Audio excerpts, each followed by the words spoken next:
The idea behind MEI is like all lives matter. It was the response to DEI. They had to come up with something because Black Lives Matter had to have a response of all lives matter. So MEI became the response to DEI, and it stood for merit. Straight flipping jug you like this that bullshit.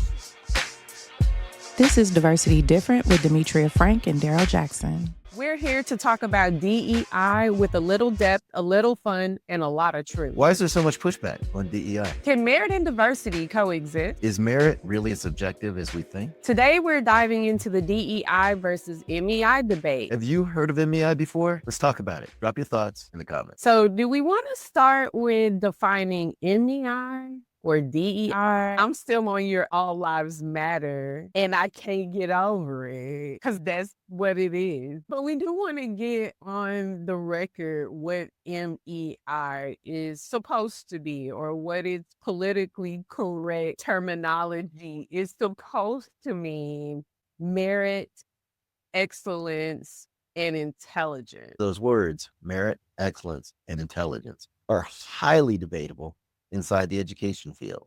Merit, excellence, and intelligence are very different depending on where we're coming from, who we're looking at, what the factors are.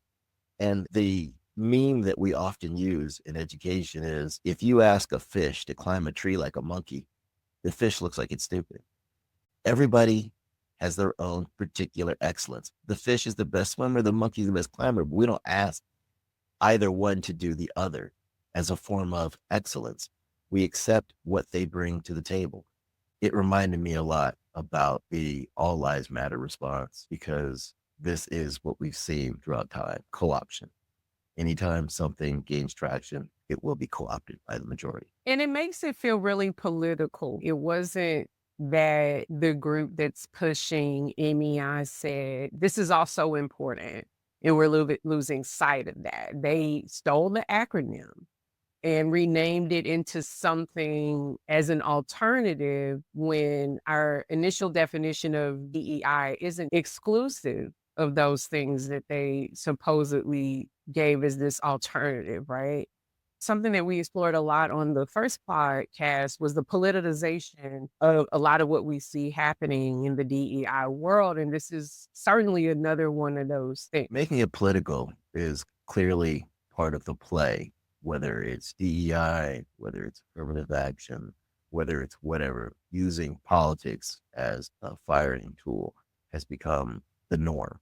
And so it wasn't a surprise to see it. This goes back to who has the power to be heard the most. The idea behind each of those words is fascinating in and of itself: merit, excellence, intelligence. I'm curious, who coined that in the first place, Demetria? So apparently this was coined by Alexander Wang, who is co-founder and CEO of Scale AI, a startup that's valued at $4 billion. Apparently, they provide companies with labeled data used to train AI models. So basically, that data set that trains an AI model, they sell that data set to different companies. We probably need to visit what DEI is in real terms of what that means in the workplace for them. What is it again? Diversity is getting invited to the party. Inclusion is being invited to dance. And then equity is they're playing your music. What do you think about that analogy? I remember hearing it once, and then I remember forgetting it immediately because I found no utility in it whatsoever. Like, each of those is its own issue, subject matter, and discipline. One of the things that I want folks to know when they think about DEI is you can't begin to think that you're going to know all about DEI by sitting down one time, any more than you think you're going to know all about biology or chemistry. We have to give our audience something. We at least the first teaspoon of what DEI is. It's diversity, equity, inclusion.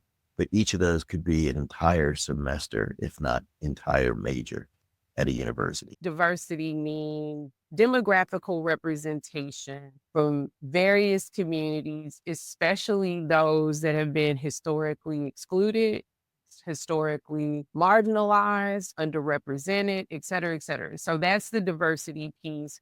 And what I think is important to note is that that is seemingly The piece that conservatives take the most issue with in this renaming and what they try to minimize all that I just said to is choosing people based on race, right? That's how it gets packaged in its simplest form.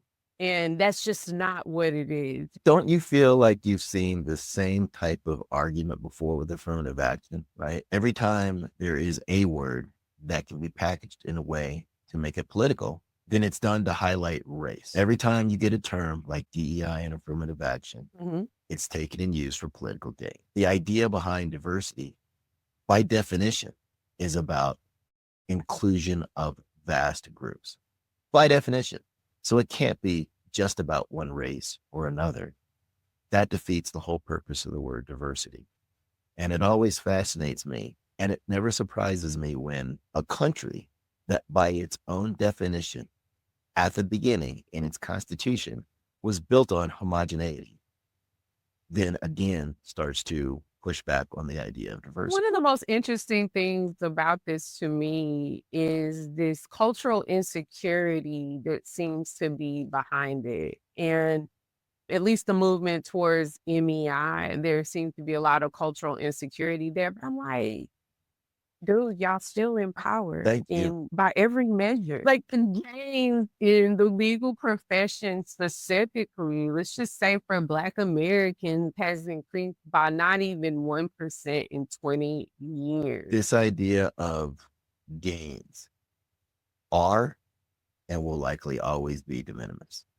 The idea of small gains, as you pointed out, the data would show, is still an anathema to those that want no gains. They prefer 100% control, not 99.9% control. But one thing I wanted to come back to before we entirely leave that conversation, because the reduction of the D and DEI being about skin color and ethnicity is problematic. It's much more inclusive. If we are talking about the demographical piece, we're also talking about gender. We're talking about religious diversity. We're talking about diversity in so many other ways besides skin color. And I also want to name that it's not that those diverse demographics are the point. It's yes, we do want the representation, but because of what that representation brings, we want the representation there because it brings voice to those communities, because we don't want someone being the one and only on a team. It's the things that the diversity brings versus we prefer this candidate because of their skin color or ethnicity. And so I just want to put that in, just name that in the conversation, because I think even people who benefit from DEI get kind of swindled into believing these oversimplified definitions and reasoning behind it. A good DEI person knows that it involves all those things you said. And I want to add one that I know you include as well: political diversity as well, right? Different ideas of political thought need to be at every table as well. And so when the idea of it only reflecting one particular aspect, race, alignment, belief system gets brought up, it is the antithesis of diversity. The idea behind diversity is that all of these thoughts are at the table to help bring about the best outcome. I'm all about bringing every single voice, even the ones I might disagree with, to the table. The only line I draw, as James Baldwin said, is when you deny me my humanity, we have a problem. The problem I see is that when people see the term or hear the term diversity, they automatically think not white.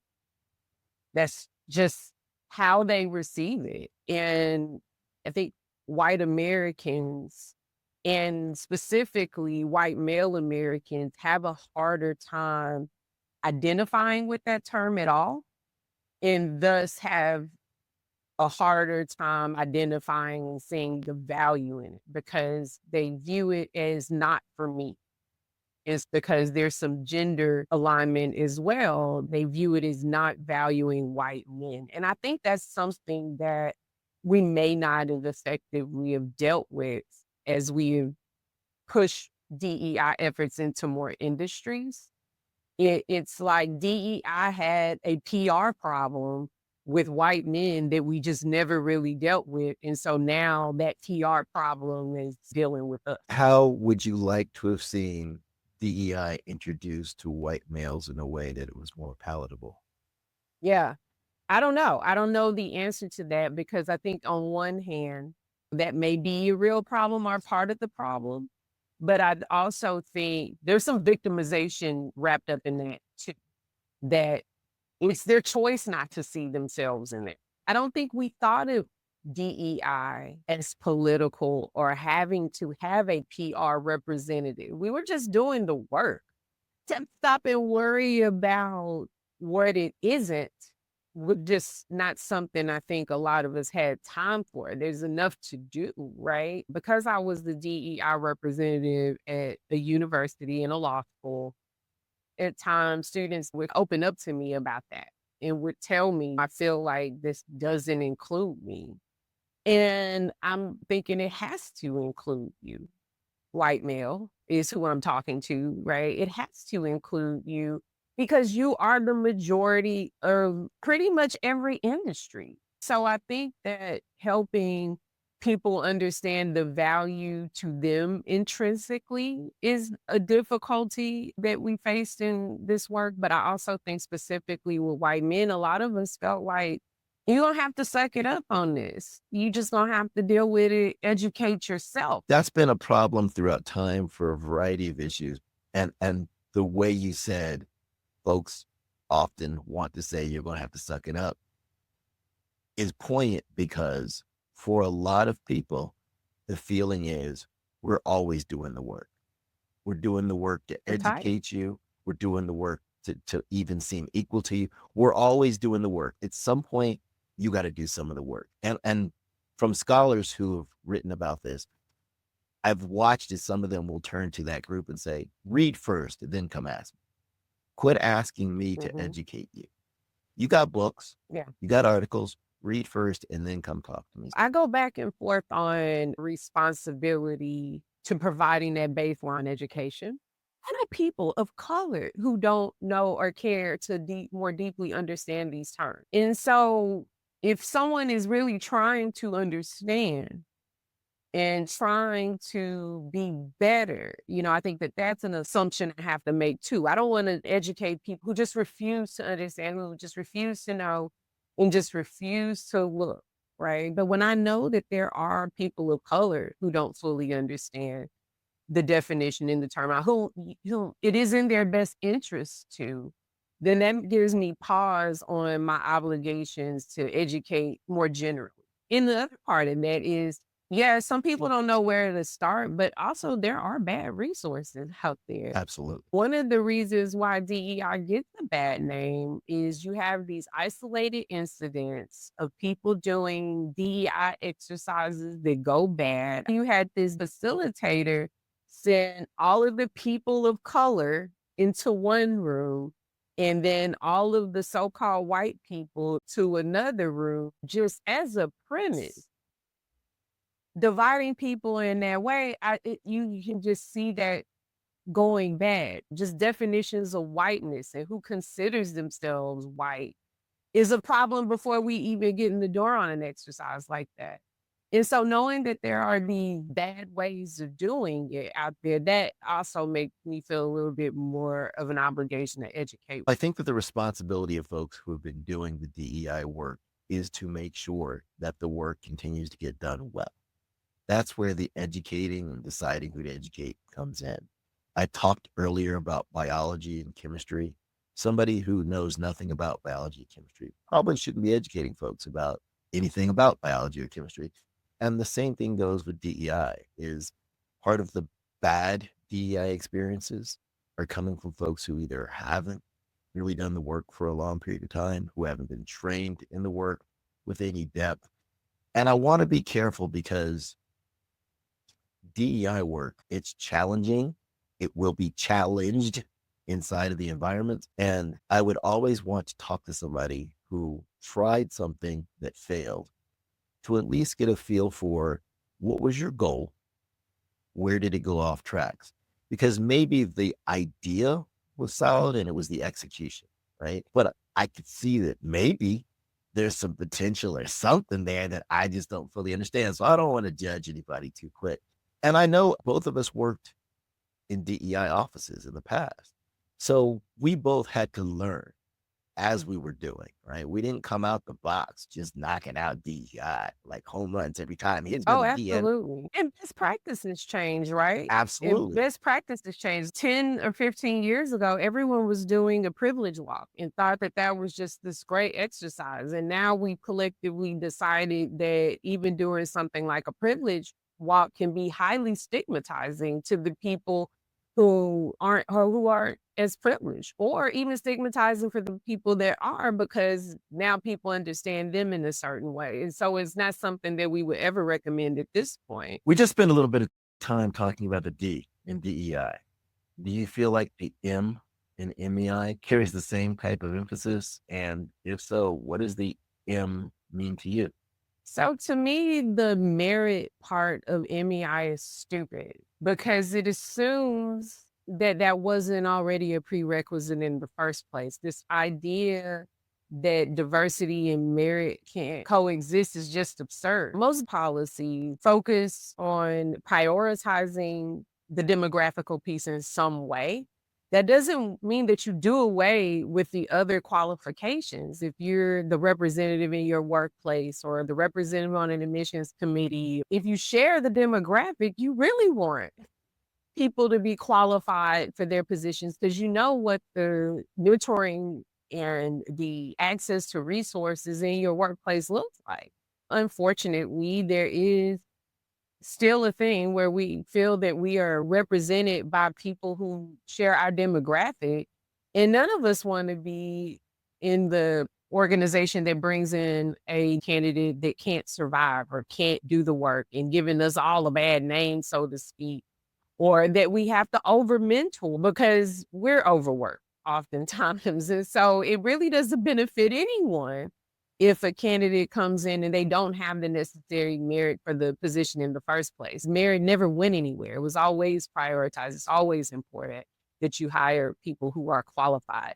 And I also take issue to think about the people who think just because you are a diversity hire that you don't have the merit. And I know that's something that we all deal with, this assumption that maybe you're not qualified because you're a diverse candidate, and that's just simply not the case. I love that you challenged the two living together, diversity and merit.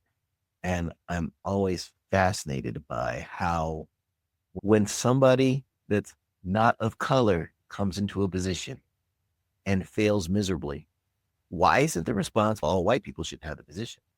Why isn't the same attribution given if somebody not of color fails miserably at a job? Why don't they attribute it to the entire group, the entire race, the entire gender? Why does that not happen? And if somebody can't explain to me why it doesn't happen for that group, why does when a person of color not succeed at a job, why does it get attributed to an entire group? We know why. Whiteness is normalized. And I think you have to name that it is. And so anything that's different from mainstream norm whiteness gets imputed and relegated in a certain way. And because whiteness is normalized and we get to see so many variations of whiteness all the time in our media, in our workplaces, everywhere, we don't have the nuanced thinking about people who have diverse demographic as we do about white people. That's just the truth. And so it's easy to say this person has this characteristic and therefore everyone in that demographic shares that characteristic because most people aren't as familiar and have the nuanced thinking because they've had these various experiences with that demographic. So I think that's at least some of the explanation. And I think we also, our cognitive dissonance and our biases that we all hold, and in particular, people who don't have experience with people of color hold, it was to over associate. Like that's the only thing you know and the only experience that you've had. And so I associate that experience with that entire group of people. And so when we talk about the utility of DEI, we also can't leave out that very thing that you're naming, that one of the reasons why that representation is important, why those voices are important, is Mhm. so that one, we don't have these automatic associations with that one person. And then two, we have more than one perspective. Also, someone can hopefully have the experience to raise that these biases exist. In your experience working with other groups, have you found ways for them to, as you said earlier, blend the two? Have you been able to help them find ways to find the diverse candidate who also has, and I use this term very carefully and very much in air quotes, the merit to hold the job? You found techniques? So I'm about rubrics. I'm a rubric person in terms of my teaching, in terms of how I consult. I'm a rubric person. And so my job is oftentimes to ask them what they value first and foremost. Most of the time, those things aren't inherently or directly related to demographics, but if you want a team, for example, that is innovative, you need more than one kind of a person in order to have an innovative team. And so we start out talking about the values and the necessary skills for that role. Before we get here, I feel like there's a conversation that we missed about merit Right. and just how subjective the idea of merit is. And I don't know if that is a predecessor to this conversation or not, but I'm almost tempted to talk about this in terms of what is merit in the Oh, first place, right? So we have to get an understanding for this role at this organization, what merit looks like for this position, yeah. right? That may mean traditional merit metrics such as work experience. If we're talking about a legal employer, years of practice in a particular industry, it may include those things. But usually, when you sit down and you talk to an employer and you focus on the skill set and the characteristic that you want to see or you want for the team that they're joining, the idea of merit is much bigger than work experience and work history, right? And so we always start there. And from there, in identifying what those characteristics are, we move into what does the rubric for that position look like and how do those candidates match up on that rubric? So you might have one candidate who has 15 years of experience and another who has 5 years experience, but the 5 year experience person's experience is more closely aligned with what their team will be doing. And in those instances, which is the more meritorious candidate? It's a difficult question. And so I think one of the problems with this campaign is that even the idea of merit isn't even as cut and dry as they're trying to make it seem, because it really depends on the role and it really depends on the process. But I'm a fan of rubrics to try to keep those processes as fair as possible. What about you in this idea of merit, and how does that play into how you would advise the client in trying to get both the merit and potentially the diversity, because the diversity isn't necessarily going to happen. I'm a big fan of defining what a group wants, whether it's a law school looking for students or a company looking for employees, about defining what they want before they ever put out any kind of ad, right? Define what you want from this person before we ever start looking for that person. Because a lot of times we use the term merit to say, who has the best credentials? Who has the most powerful credentials? But the idea of merit now goes back to infancy. Think about how many folks are trying to get their kid in the right preschool. The right preschool gets them into the right elementary school. The right elementary school gets them into the best high school. And the best high school have all these different opportunities in AP classes, which then affords them the opportunity to get into the right university, right? And that's all the history of merit. Mm-hmm. Merit has been who has the most powerful degree from the most powerful university with the most AP classes and the largest GPA, who tests out best on some tests like the SAT or the LSAT or the MCATs or whatever the test may be. That's what we have been using as merit, and it has largely, through data, been shown to align with who has the most power in the form of resources, power in the form of money. That's been the alignment, what we have historically called merit. So much like you said earlier, the problem behind that word is much larger than anything we can capture in one show. That's why I like to help people understand that merit is the way we traditionally defined it is the sum of privileges, the sum of access that a person has up until that particular time. That's what merit is, because educational career that follows that person even thereafter. I went to school with friends whose parents were gifting them $50,000 to buy their first house right after law school. And that is a huge benefit and privilege that those individuals had that I didn't starting the legal field. It would have been nice to start my legal career without having to worry about home purchase or where I was going to live and having security in that way. And that's just one example. And the data supports exactly what you just said, that merit is largely aligned to income, power, resources, levels of education that your ancestors had. We can go back and look across demographics and see who has merit and who doesn't. And it's pretty easy to look through history to see why. The other problem I think with this definition or traditional definitions of merit is just the fact that leadership, excellence, those kinds of things look different across cultures, Absolutely. right? I think, as I mentioned before, we tend to center white norms, White men. white American norms, right? And so our ideals of what makes a good leader are very based on that. They're very much based on a commanding type. Emotional intelligence, for example, isn't something that we traditionally value because both leadership and excellence can look different across culture. And because we tend to value one thing, these principles are Do necessary. you have the same level of concern with the E and the I in MEI?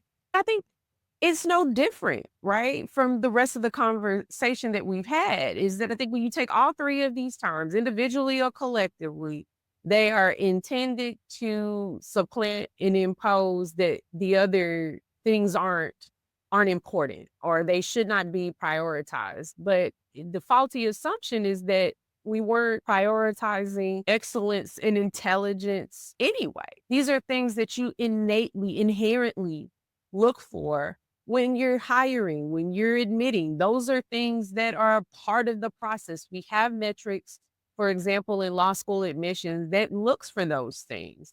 What traditionally had it been looked at and what traditionally had it been done was looking at those other skills and looking at those other metrics that should be included in our ideas of merit. So, for example, I want to see students who have some grit. I want to see students who know how to problem solve. I want to see students who are able to do great things with limited resources, because those are all things that lawyers are called on to do at times. An SAT score or an LSAT score doesn't necessarily give me a full picture of that. And so those are things, excellence, intelligence, those are things that we already look for. Though they're asking us to, I guess, supplant the DEI with something that we already should be doing.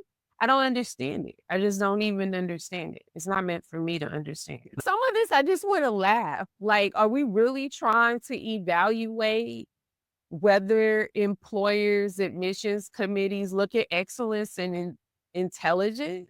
I struggle with this. You shouldn't struggle because you've already articulated the reason that MEI gained traction. And it's the exact reason that for many of a certain ilk, they took to DEI, meaning didn't earn it. You know, implicit in that didn't earn it. It's so hurtful, right? The insinuation is that people of color, people who are ethnically diverse, people who are LGBT, women, anyone who isn't white male, essentially, has been hired because of their demographical diversity. That's what the insinuation is. And the further insinuation is because of that, they didn't earn it, right? And I just have a really hard time in how people don't see how hurtful, offensive, and harmful that is. I know that they want it to be hurtful because what do most people tend to do when they're hurt? They leave. The idea that you can get people to leave by making them feel uncomfortable is nothing new. It's been part of the history of the country as well. Make people feel uncomfortable in a variety of environments and they'll leave. One thing I wanted to mention that we hadn't gotten to was this idea that if we take DEI off the table and just focus on merit, that diversity will just naturally happen. How do you respond to that? Excellence was hire somebody that looks just like me, hire somebody that thinks just like me, hire somebody that goes to the same country club as me, hire somebody that graduated from the same school as me. That's what excellent meant. It meant replicating you. You find maybe a younger version of you so you could bring up that younger version to be you as you got older and opted out to what the older versions of you were doing. But it was just you, the closest approximation to you that you could find. That's how it's looked historically. And that's really what MEI is calling for. How quickly can we get everything back to that? I've sat on hiring committees who discussed candidates and had nothing negative to say outside of they're not the right fit. And those are, or they're not the right cultural fit, if you want to get real specific, because I've heard that one too. And when you push folks who say things like that, what does that mean? What do you mean? And it's always something like, I don't know if they're going to mesh with the majority of our students. And it's that is the biggest red flag to a sexist, racist, homophobic decision. It's almost always a red herring for one of those things. And I've almost never heard they're not the right fit used about a white male in our industry. I just have never heard that because they're easily the right fit because they fit the mainstream cultural norm, right? That to me, in and of itself, is anecdotal evidence of how these things don't naturally occur. And it makes the same point that you made, which is people want to hire people like themselves. People want to admit people like themselves. Human beings are extremely tribal, and we want to be around people that think, look, and hold the same values as us. It's just a natural human thing. I also think about the resume studies where you have candidates who have names that are perceived as ethnic.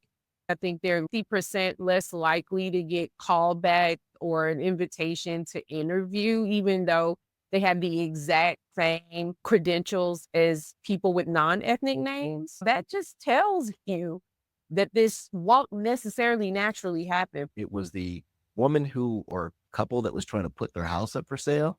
And when they changed the nature of the house so that it wasn't a Black person selling the house, but a white person selling the house, same house, same location. It was just a matter of the race of the seller change. The value went up astronomically, like 50% higher than it was being valued before. And that can only be attributed to one thing. I want to make sure that we're clear that DEI isn't easy. This isn't something that we're saying is easy to do. DEI is difficult because it's uncomfortable. And one of the reasons why it's uncomfortable for a lot of people is because it's not necessarily prioritizing traditional white mainstream norms. And anytime we get away from what that looks like, even for some people of color, that process can be an uncomfortable one. And for the reason that you just named, is that people want to be around and are most comfortable with people who think and look like them. And there's nothing inherently wrong with that. What's wrong with that is that the systemic structures that people work within become reflective of that. And they don't just serve that audience most of the time. I want them to know that we do recognize a nuanced difference between uncomfortable and unsafe. We never want you to be unsafe. You need to be able to be in an environment where you're uncomfortable, because that isn't my natural environment, but you engage with people from a position of truth, data, research, and you need to be able to be comfortable in that uncomfortability. So do we have any takeaways here today for our audience? I really like how we focused in on DEI and MEI not being enemies, right? That they can work together. I think we both really highlighted the fallacies of focusing on MEI, but to the extent that somebody's emboldened to those three letters in the way that they've been presented, I think we've made it clear that the two can not only coexist, but are mutually beneficial. You agree? Absolutely. We need them both to thrive, for our companies to thrive. There's so much evidence and so much data that shows that diverse companies perform better, that teams with women on them perform better, that companies that have diverse teams are more profitable. And so I don't want us to lose sight of the benefits of DEI. Not only is it beneficial for all the reasons that we've said in this podcast, that it provides that representation, that voice. It corrects systemic problems that stem from historical injustices. It does all of that, but also it makes your company more profitable. There lots of data and research that shows that. Another takeaway I would say is that companies, versus trying to exchange DEI for MEI, they should think about expanding their definition of merit and really breaking down what's needed for any given position, for any hire, and connecting that to rubrics and objective measures that allow you to expand that definition and allow you to be honest about what's really needed versus an arbitrary definition of how we traditionally viewed merit. I love that. And maybe they even need to eliminate the use of the word merit, because did they really know what they mean by merit? And if merit just means, wow, it looks exactly like what I did or what I wish I'd done. Oh, I wish I had that degree. Then is that the kind of merit you're seeking? And if it is, maybe you don't need to use the word merit at all. Maybe there's another thing that you really are looking for that'll optimize you and your organization's performance. Companies need help assessing the utility of DEI. One of the reasons why I think this campaign has been so effective is because companies aren't putting in place metrics and objective measures to decide how DEI is benefiting them. And that's hard to do from an internal standpoint. Absolutely. When most companies are just starting to think about how to achieve diversity in the first place. They haven't thought through, how do we assess the utility? How do we set goals? How do we make it a part of organizational culture? And that's when, like you said, Daryl, a good DEI representative can come in and be helpful, or consultants that have expertise in doing these very things. Outside eyes, right? It's as simple as that. Next time, we're diving into affirmative action, where it is now and what has been the full impact of the Students for Fair Admissions case and how it has crept outside of higher education. All right, that's it for the Diversity Different podcast for this week. We hope you enjoyed your time with us. If you get a chance, drop something in the comments, like and subscribe. You don't want them to share it? See. And share with a friend or a colleague, anybody that you think might benefit. Until next time, We encourage you to think about diversity different.